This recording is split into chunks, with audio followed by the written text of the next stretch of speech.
It's all right. What's up? I'm Dan Fredenberg, and this is another chance encounter. Hey, what's up? I'm Dan Fredenberg. I'm a commercial real estate guy.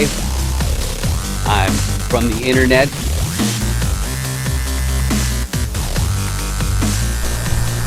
We're seeing more properties like this being built in front of a house that's going to be torn down soon. I understand that there are power lines that are getting kind of close. What's up again? This is Dan Fredenberg, and that there is a commercial real estate building.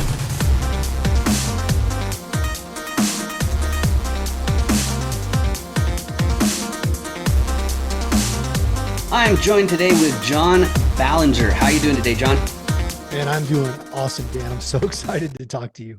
Sweet. Awesome. Thanks. And I'm excited too, I got to tell you. And that's because my very favorite audience member is joining us today. And why is my favorite audience member joining us today? It's because this is a chance encounter where I interview commercial real estate syndicators. That means buyers, sellers, investors, all that sort of thing. Now, why would I do such a silly thing? Well, part of it is because I know that if you want to get access to private deals, you need to have a documented prior substantive relationship, just so that when the SEC checks out your books, you know that they know that you're on the up and up. But before we get too excited about that, John, you got an extremely exciting background. I expect to do a figure it out interview with you about that. But do you want to say a thing or two about yourself before we get into these details? Yeah, Dan. I mean, I'm really excited to talk to you. I am actually pretty new to the syndication game and working on our first syndication. Actually, it's a development. It's a value add turned into development. So, man, I'm learning a ton of lessons, especially from you and some of your audience members. And I'm loving every minute of it because every day I'm learning. It's Sweet. Awesome. And we had some pauses, so that's why I gave it a second. So the first thing that we do, the first segment we do here is the distinct motivations. But before we do that, I got to say, but wait, check your eight. And I know your background, so I don't mean like that kind of eight. I mean in the camera. If you can look in the camera at the 8 o'clock, it's the audience is 5. There might be this hideous subscribe button, and the only way to get rid of it is if you click on it, and it's just a stupid joke I always do. But let's get on to the motivations here. I've talked to all sorts of different syndicators. They all have their own reasons for getting into this business. And also some of them, they've been in it for a while, but I got to know, why is it that my guest is going to make their next acquisition? Because after all, it's a lot of effort. It takes a few months. There are lots of things that can go wrong. And that's why I need to find out that, why you're doing it. Now, the first motivation I found that's distinct, some people, they already own a portfolio of assets, and the way that they make ends meet is from the proceeds of owning that portfolio. So they're going to make their next acquisition because their cash flow is being eaten away by inflation, or if there's a steep discount, then they'll be scooping it up like if there's an asset crash. But that is not really where I'm at. Where I'm at is I'm trading time directly for wealth. And to box that in a little bit, I've got a background in technology. Specifically, it's the CRMs. So that's marketing to your list of contacts. In this case, we're talking about investors, syndicators and whatnot.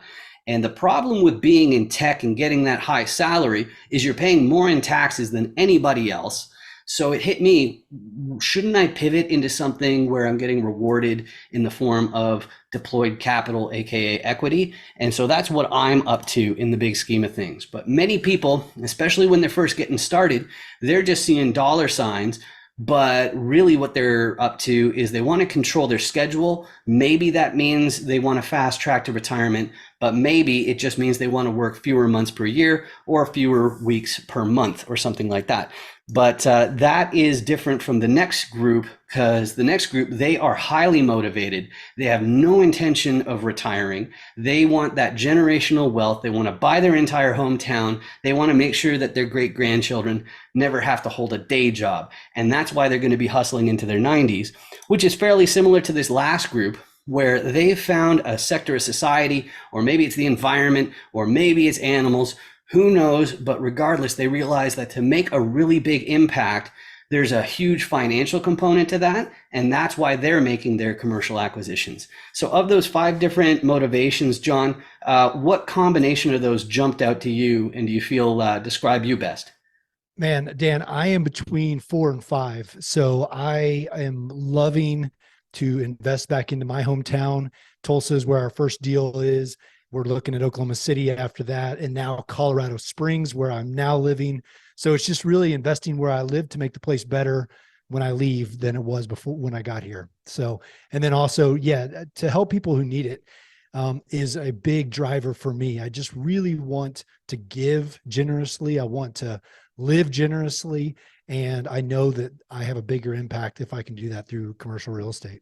I absolutely love it. That's great. So that brings me to the next question. Normally, I prompt people for this one, so I apologize for not warming you up. This one can be a little bit difficult if you're thinking on your feet, but whenever you do private syndications like 506Bs, you have to fill out this questionnaire, and one of the questions is on your tolerance for risk. I don't think it does a really good job of proving that that person understands that there are risks involved here. This is a very competitive industry, and so you need to understand that even though there's lots of money floating around, there are risks involved. So to cover that, I asked this fill in the blank question. So John, there are many popular investment asset classes, but I think blank is too risky.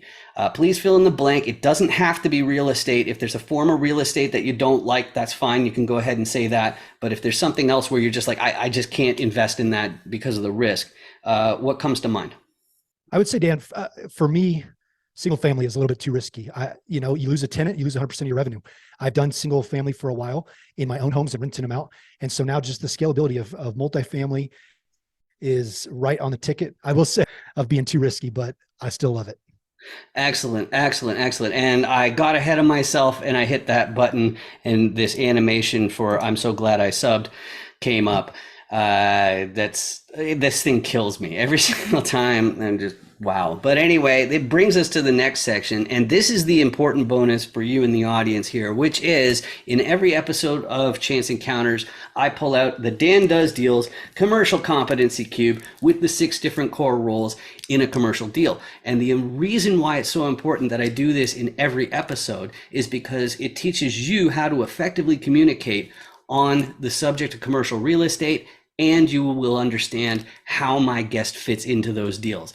And it only takes 2 minutes. As a matter of fact, if you want your own copy, you can go to dandoesdeals.com, and it's a really bad idea from a marketing perspective, but I don't even ask for your email address. Okay, it's completely free. You can just download it. I want you to print it out. I want you to practice expressing how these deals work. You can practice on your family, your friends, whoever it is. But let's go through this. So the first role is the repositioner. A repositioner is an acquisitions person. So they're looking at a bunch of different properties. They're doing a bunch of paperwork. What are they doing with that paperwork? Well, they got a fancy word for it. It's called underwriting. That means, first of all, you're figuring out, is this property even actually making the amount of money that the seller claims it is? Because that's no guarantee. And then the reason why they're doing that math, though, is they're also figuring out, how can I change this property, reposition it? How can I change it so there's more upside? And the first place that they're going to look is every repositioner has relations with financiers, because if the repositioner can get a more advantageous loan, then that goes straight to the bottom line. Okay, it's straight profit if they can get a cheaper loan than the previous owners. So that's one way that a repositioner will be able to make more money than the previous one. But the next really intuitive one is operations. You stop those Benjamins from going down the toilet. But of course, there's more to operations than just unclogging toilets and mowing lawns and collecting rent and all that kind of fun stuff.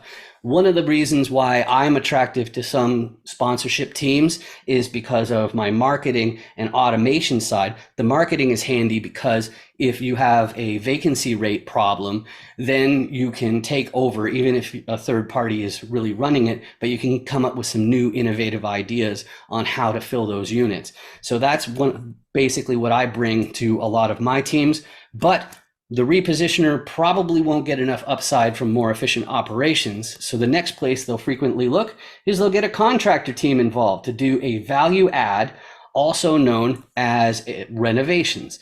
And the problem, of course, is that these renovations are very expensive. The whole idea, though, is that the next tenant would be happier to pay more in rent for this new renovated apartment than the previous one.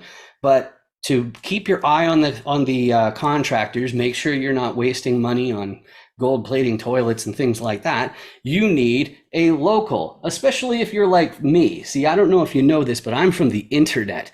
So I need a local who can be at the property in an hour or two, because I'd still be stuck at an airport in an hour or two. But when the repositioner gets the property, assembles the team, and turns around to a financier and says, hey, I'm looking to take over this property, and let's say it's like 350 units and tens of millions of dollars, the question they're going to have for the financier is, hey, you want to lend me, say, tens of millions of dollars? And the financier is going to have one big question on their mind, and many coaches and gurus, they kind of gloss over it, which is, who is the sponsor KP? And what's that all about? So let's imagine, you're a physician, you have lots of wealthy friends, and you want to take over a commercial property like an apartment complex. Well, one thing that might slow you down is if you want to be eligible for a commercial loan, somebody in the fold has to already own a similar asset. So if you want a 350 unit apartment complex and a commercial loan, somebody who's in the deal has to already own a 350 unit apartment complex.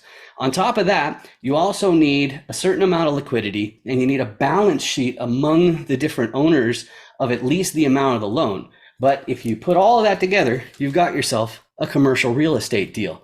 So, John, you mentioned before that you're somewhat new to this, which means I imagine repositioner is one of your bigger deals. But out of these different sides, what combination? What do you think you'll be contributing to your next deal? Well, Dan, man, it's a great place that we're at, because I'm doing a lot of those things. We're investing in Oklahoma, where we've got boots on the ground. One of our partners is an hour away in Oklahoma City, and we've got some key partners and some other individuals that are already invested in Oklahoma and Tulsa. Right now, I'm just busy raising money, getting our Mm-hmm. Yeah, the investor relations and financier stuff. Yep. connections and getting people interested. That's what I'm busy doing right now. But pretty soon, we are all three going to take part in being on site to watch the development, unfold. Excellent, excellent. So you got the asset management part in there as well. So the next question then, and you covered a little bit because of the geography side, it's about the ideal property. And when investors, syndicators, commercial real estate people are asking, what are you looking for? What's your buy box? What's your ideal property? They're really asking for three main things. The first one's geography. So which states, which counties, possibly even which neighborhood, okay? They say location, location, location, right? The second thing that they're going to be asking for is the size of the deal, because you're going to have different groups that are taking over, say, 15 unit apartment complexes compared to the ones that are taking over 350 unit apartment complexes, right? So that's for multifamily. There are other types of commercial real estate that also use unit count, but some of them, like warehousing or industrial, will use square footage instead. But after the size, the next thing is going to be called class, and I separate that into two separate words. The first one is the condition. So that means, like, how old is the property, and is it beat up or is it in reasonably good shape, and is it full of amenities or is it really no frills and not meant to be anything special? So that's the condition. That's the first meaning of class. The second meaning of class I call the area. And what that has to do with is, what is the crime rate like where the property is located? What are the school districts like where the property is located? And then, of course, what is the traffic like? Are there a ton of people nearby or not? And both of those different classes are rated the same way as in grade school, where A plus is at the top, and then A, and then A minus, and B plus, and so on. So, John, as far as you and your team goes, what's easier to say yes to and more difficult to say no to? And, we like class of the property. We can say yes to that all day because we want to be able to inject some value into that. Our strategy is to find the line of progress by just on the other side of the line of progress and drag that line over to where our property is. So we have a C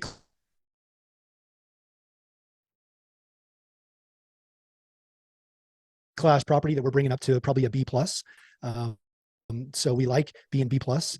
We are a ton of development The area we are in is kind of the last area in Tulsa that's to be regentrified around the downtown area. So we like that as well because we are one of three properties that are about to start development and start building that are really going to just inject a lot of energy and a lot of traffic back into this area. So I think our property is going to go from a C to a B plus, and then our location is going to go from probably a C to could be B plus as well. All right, beautiful. So then the next question I have for you, it has to do with who you're disproportionately well suited to help. And the nice thing about commercial real estate is because it's so multifaceted, really, we all are so helpful and eager to build new teams, give referrals so that we can all take down more deals. But at the same time, we have our unique skill sets, and that means we're better at helping some people than others. Me with my marketing and CRM, online web asset funnels. It's easy for me to say after all these years. It's the sponsors and KPs that I'm really disproportionately well suited to help because they've got the foundation that really makes a guy like me make an enormous difference. Whereas when you're first getting started, you need people who are putting in 80 hours a week, calling a gazillion people every single day. And more as I do more deals, I'm finding the locals are also the people who I need to talk to.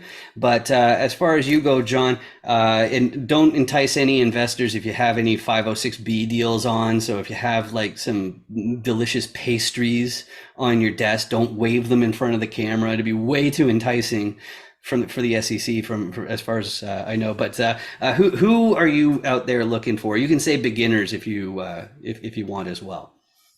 Dan, we're actually not looking for beginners. One of my partners, he is a developer in the Pennsylvania area, and he has done several of these deals. He's probably done 6 or 7 now by this time.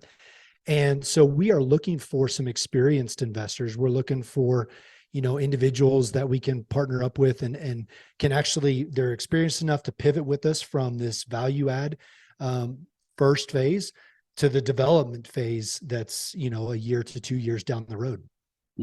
All right, beautiful. So then the last question I have then is how people can reach out to you. Me, I got this distinct last name, so I'm pretty easy to find, and LinkedIn is by far the best platform to do that on. But if you do have your phone handy and you scan this QR code, that'll bring you to the FAQs page of 506BME, which is the platform I offer to different syndicators to document their substantive relationships with their investors so that if they get audited by the SEC, they've got that buttoned up. They've got real evidence that they knew somebody's level of sophistication, appetite for risk, and so on. But as far as you go, John, what are the best ways to reach out? Is it also through a social media channel, or is there a website, or what is it? Dan, I'm on LinkedIn as well. That's where I see a lot of your fire development, and that's just www.aspire, ASPIRE, dev, group, group.com. All right, beautiful. And then the last thing, John, it's actually not for you, it's for you in the audience. It's a public service announcement. If you've been watching this episode and you've been experiencing searing pains in your eyeballs and like migraine-like symptoms, I'm not a doctor, but I'm pretty sure it's the hideous red subscribe button that's doing it. And if you click it, it doesn't cost you, they don't ask you for a credit card or anything. It's you just click it and it's free. And then all of that will go away. And of course, I want you to do it because if enough people do it, then YouTube will actually start paying for these videos instead of me.